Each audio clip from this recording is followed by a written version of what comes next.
Berjumpa kembali dalam ibadah Sekolah Minggu di Udara bersama Kak Desi dan Kak Kesya. Yeay! Apa kabarnya teman-teman? Pastinya baik Kak Kesya. Ya, Kak Desi bagaimana? Baik sekali, puji Tuhan. Puji Tuhan. Wah, semuanya happy ya hari ini ya kayaknya. Sangat happy. Wah, terus kita ada apa aja nih Kak? Kita mau bersama-sama memuji Tuhan, mendengarkan firman Tuhan, terus mengerjakan aktivitas. Yeay! Banyak banget ya acaranya, Iya. Kak. Makanya tetap tungguin sampai selesai ya. Siap. Tapi sebelumnya kita mau berdoa dulu Kak Kesya. Oke. Kak Kesya yang pimpin doa ya. Oke, ya udah. Yuk teman-teman siapkan hati, kita mau berdoa. Mari kita berdoa. Tuhan Yesus, terima kasih untuk kebaikan Tuhan dalam hidup kami.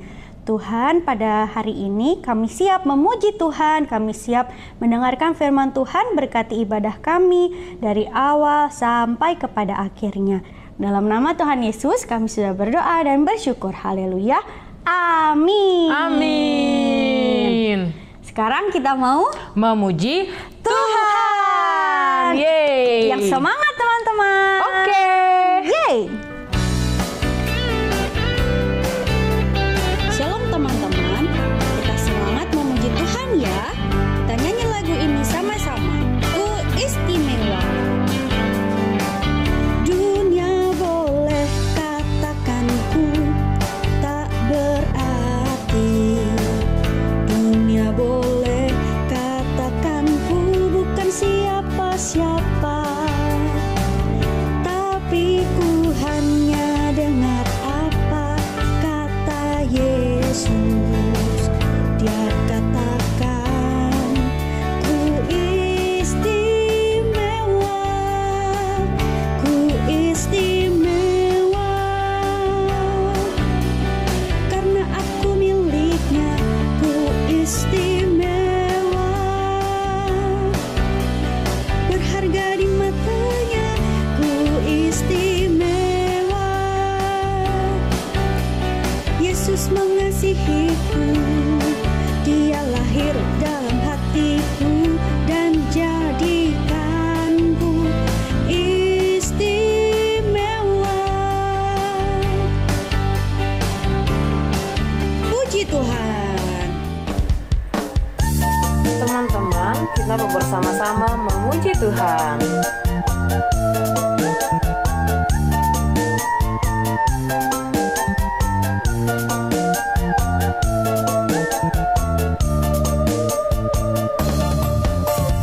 Hitam atau putih, kulit hitam, kulit putih.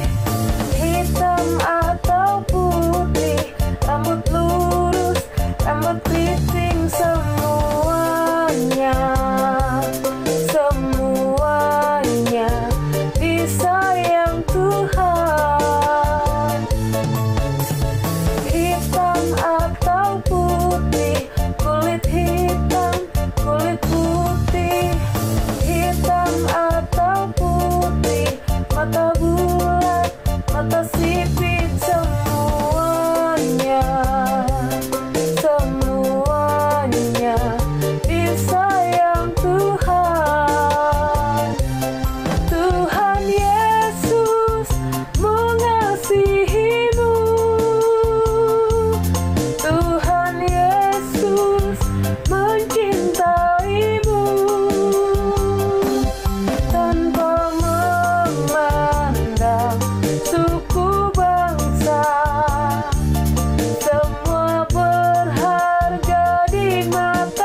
Halo adik-adik semua, selamat berjumpa kembali di acara Sekolah Minggu di Udara. Adik-adik, semua sudah sarapan? Semua sudah mandi? Kalau sudah, semua akan duduk dengan manis dan mendengarkan cerita yang akan Tante ceritakan pada pagi ini. Oke? Nah, pagi ini atau hari ini Tante akan bercerita tentang judul penampilan fisik saya. Nah, kita semua telah Tuhan ciptakan sebagaimana adanya saat ini. Nah, minggu lalu Kak Vita telah bercerita tentang Yusuf, di mana Yusuf dijual oleh saudara-saudaranya. Wow, waktu Yusuf dijual, dia nangis dan dia minta supaya saudara-saudaranya jangan melakukan hal itu. Tapi saudara-saudaranya tidak dengar jeritan atau tangisan Yusuf. Mereka tetap menjual Yusuf. Wow, Yusuf sedih sekali. Dan Yusuf telah diberikan oleh ayahnya satu jubah atau baju warna-warni yang bagus sekali. Baju itu diambil oleh saudara-saudaranya dan disobek-sobek lalu dicelupkan ke dalam darah binatang. Supaya waktu mereka pulang nanti mereka tunjukkan kepada ayahnya, ini loh anakmu, jubahnya nih, dia sudah diterkam oleh binatang buas. Nah, ayahnya percaya saja apa yang dikatakan oleh saudara-saudaranya. Tapi kembali kita akan lihat tentang Yusuf. Yusuf ini seorang yang memiliki sifat yang baik. Dia rajin. Dia juga bertanggung jawab. Dan wajahnya cakep banget. Itu sebabnya mungkin saudara-saudaranya agak iri dengan Yusuf. Nah, waktu Yusuf dijual ke Mesir, Yusuf dibeli oleh seorang pegawai istana Firaun yang bernama Potifar. Yusuf dibeli oleh Potifar agar Yusuf bisa menjadi pembantu di rumah Potifar. Ternyata Tuhan menyertai Yusuf. Sehingga apapun yang dilakukan Yusuf, Tuhan membuatnya menjadi berhasil. Sehingga Potifar juga mendapatkan berkat dari berkat yang Tuhan sudah berikan kepada Yusuf. Yusuf menjadi seorang yang berhasil dalam pekerjaannya. Waktu Potifar melihat pekerjaan Yusuf yang begitu bagus, Potifar mengangkat Yusuf menjadi penguasa atas rumahnya, dan segala milik dalam rumahnya diserahkan kepada kekuasaan Yusuf. Sejak itu Tuhan juga memberkati rumah Potifar, sehingga berkat Tuhan ada di atas segala milik Potifar, baik yang ada di rumah maupun yang di ladang. Ini yang di ladang artinya ternak-ternak, binatang-binatang peliharaan dari Potifar, ataupun kebun-kebun tanaman yang dimiliki oleh Potifar. Yusuf tetap seorang yang manis sikapnya, dan walaupun dia disenangi oleh Potifar dan diberi kuasa yang begitu besar atas rumah tangganya Potifar, Yusuf tetap rendah hati. Dan dia tetap melakukan tugas-tugasnya dengan rajin dan setia. Nah, melihat sikap Yusuf yang begitu manis, begitu rajin, istri Potifar lalu mengajak Yusuf untuk melakukan hal-hal yang tidak berkenan kepada Tuhan. Dan Yusuf menolak ajakan istri dari Potifar. Nah, waktu Yusuf menolak, istri Potifar menjadi malu dan menjadi marah terhadap Yusuf. Jadi jubah Yusuf dipegang oleh Potifar. Waktu suaminya pulang, Potifar pulang ke rumah, istrinya mengadukan perihal Yusuf yang jelek-jelek. Padahal Yusuf nggak pernah melakukan hal yang jelek. Tapi istri Potifar berbohong kepada suaminya tentang Yusuf. Mendengar laporan dari istrinya, Potifar menjadi marah kepada Yusuf. Lalu Yusuf dimasukkan ke dalam penjara. Padahal Yusuf tidak melakukan hal-hal yang harus dimasukkan ke dalam penjara. Namun demikian, Tuhan tetap menyertai Yusuf. Sehingga selama Yusuf berada di penjara, Yusuf disenangi oleh kepala penjara. Dan kepala penjara mempercayakan semua tahanan kepada Yusuf. Dan segala pekerjaan yang harus dilakukan di penjara itu Yusuf yang mengurusnya. Yusuf tidak menjadi sombong. Yusuf tetap rendah hati dan Yusuf tetap melakukan pekerjaannya dengan baik dan setia. Karena Tuhan menyertai Yusuf sehingga semua pekerjaan yang dilakukan oleh Yusuf diberkati. Oleh sebab itu kepala penjara juga senang dengan Yusuf karena Yusuf orang yang rajin, yang setia dan melakukan pekerjaan dengan baik.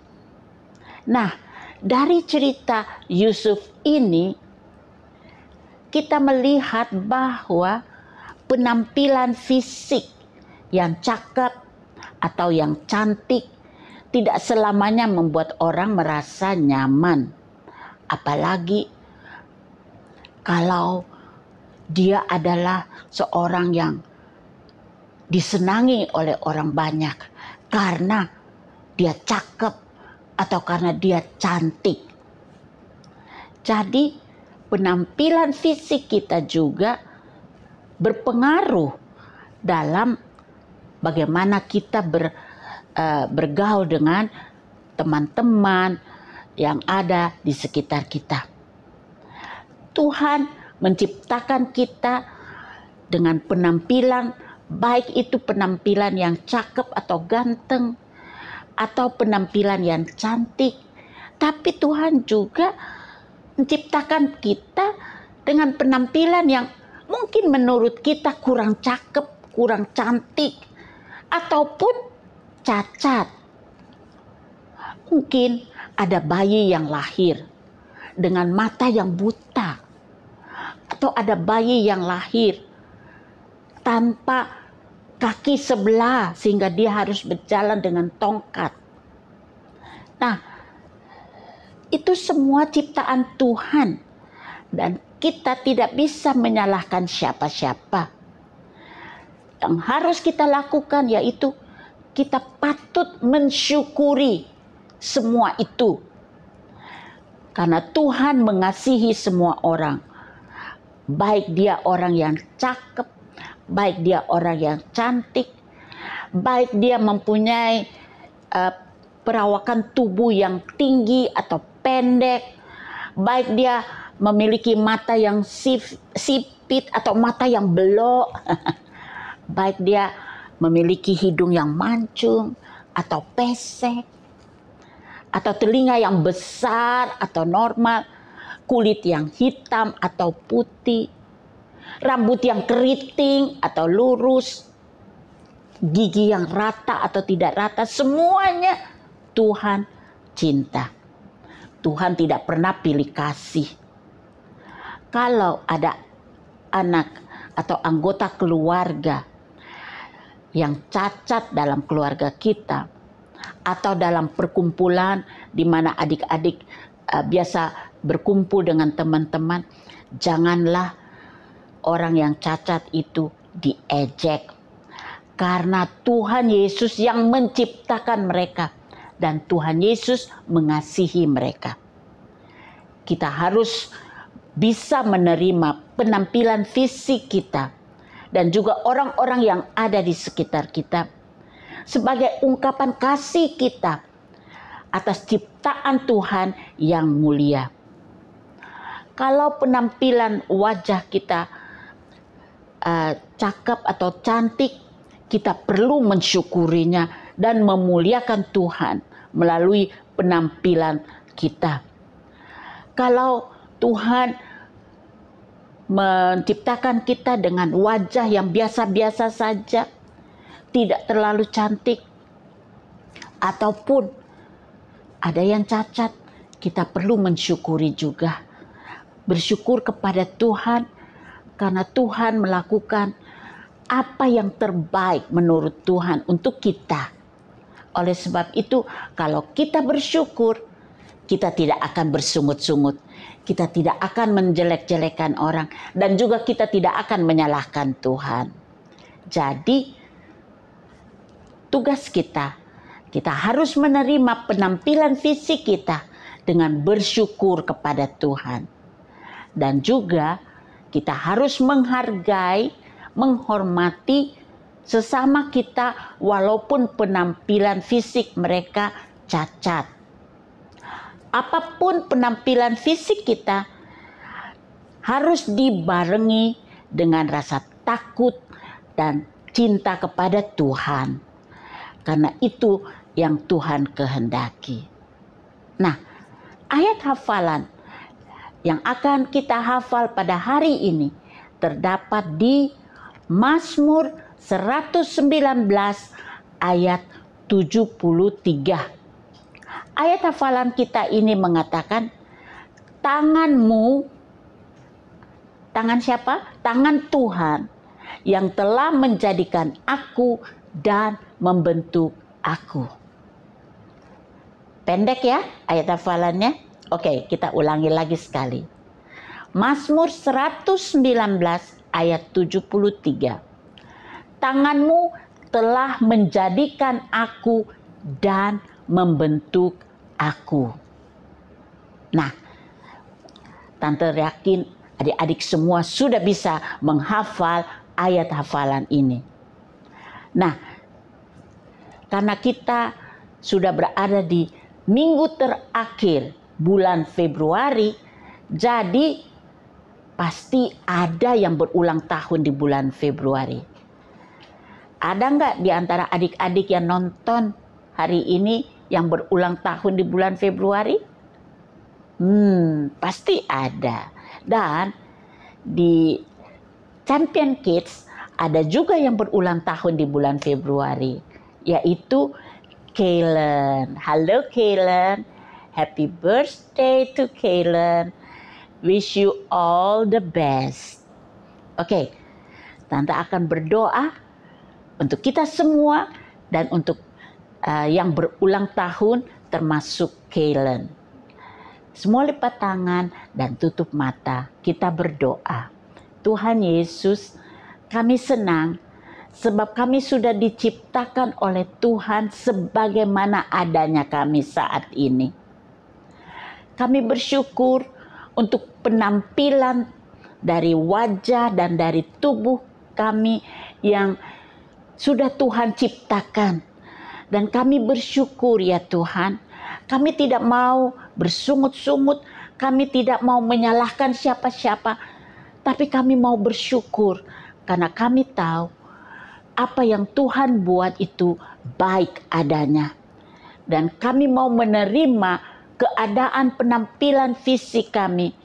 Karena kami mau bersyukur karena semua yang Tuhan buat untuk kami itu baik adanya. Hari ini juga kami mau berdoa untuk yang berulang tahun di bulan Februari. Baik adik-adik yang nonton acara ini yang berulang tahun di bulan Februari ataupun untuk Kaylen, salah satu murid dari Champion Kids. Hamba-Mu berdoa, Tuhan berkatilah mereka yang berulang tahun di bulan Februari. Berikanlah kesehatan, kepintaran, dan biarlah Tuhan memberkati mereka yang berulang tahun di bulan Februari. Dan mereka boleh menjadi anak-anak yang menyenangkan hati Tuhan. Terima kasih Tuhan Yesus, Engkau baik bagi kami semua. Dan kami mau menyerahkan hidup kami. Dan biarlah melalui hidup kami, nama Tuhan dipermuliakan. Terima kasih Tuhan Yesus. Dalam nama Tuhan Yesus, kami sudah berdoa. Haleluya. Amin. Amin. God bless you. Sampai jumpa lagi bulan depan. Bye. Wah, firman Tuhan minggu ini luar biasa sekali ya Kak Desi. Iya betul Kak Kesha. Teman-teman dapat apa dari firman Tuhan hari ini? Ada dong yang didapatkan? Pasti ada. Nah kalau Kak Kesha apa nih? Wah, kalau Kak Kesha belajar, kita itu harus menerima dan bersyukur untuk penampilan fisik yang Tuhan berikan buat kita. Ya, betul sekali. Kita harus menjaga dan merawat tubuh kita untuk kemuliaan bagi nama Tuhan. Misalnya, mulut kita gunakan untuk memuji Tuhan. Tangan kita, kaki kita, dan seluruh anggota tubuh kita untuk kemuliaan bagi nama Tuhan. Wah, keren banget ya Kak. Iya, luar biasa. Oke, sekarang kita mau mengerjakan aktivitas. Kita saksikan. Ya. Shalom teman-teman, kita akan mengerjakan aktivitas. Nah, aktivitas kita hari ini adalah mencari 5 perbedaan dari gambar ini. Nah, teman-teman kalau sudah menemukan 5 perbedaannya, teman-teman bisa lingkari ya. Oke, aktivitas kita sudah selesai. Selamat mengerjakan, Tuhan Yesus memberkati. Nah, seperti itu teman-teman. Mudah kan? Mudah banget. Nah, kalau sudah selesai jangan lupa dikirimkan videonya ke Sekolah Minggu di Udara. Ya, ibadah kita sudah selesai. Sudah selesai. Tapi jumpa lagi nanti minggu depan sama Kak Desi dan Kak Kesha atau Kak Vita. Kak Vita. Oke deh teman-teman. Kak Kesha dan Kak Desi pamit ya. Happy Sunday. God bless you. Bye-bye.